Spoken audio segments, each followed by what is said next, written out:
Hi guys, akala ko guys, pag mag-abroad, makakaipon ng pera.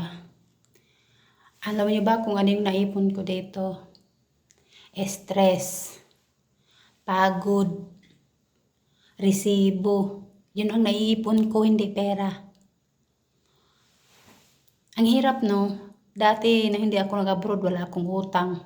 Pero ngayon na nasa abroad ako, eto, maraming utang. Meyo marimar.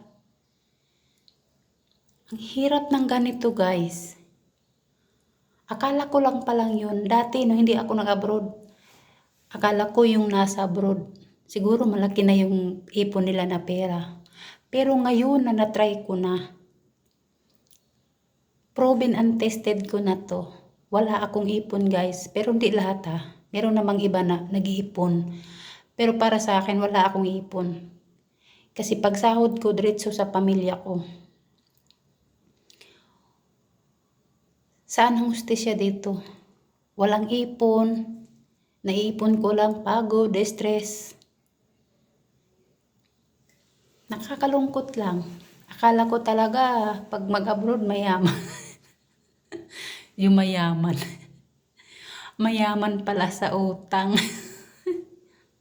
So yun lang.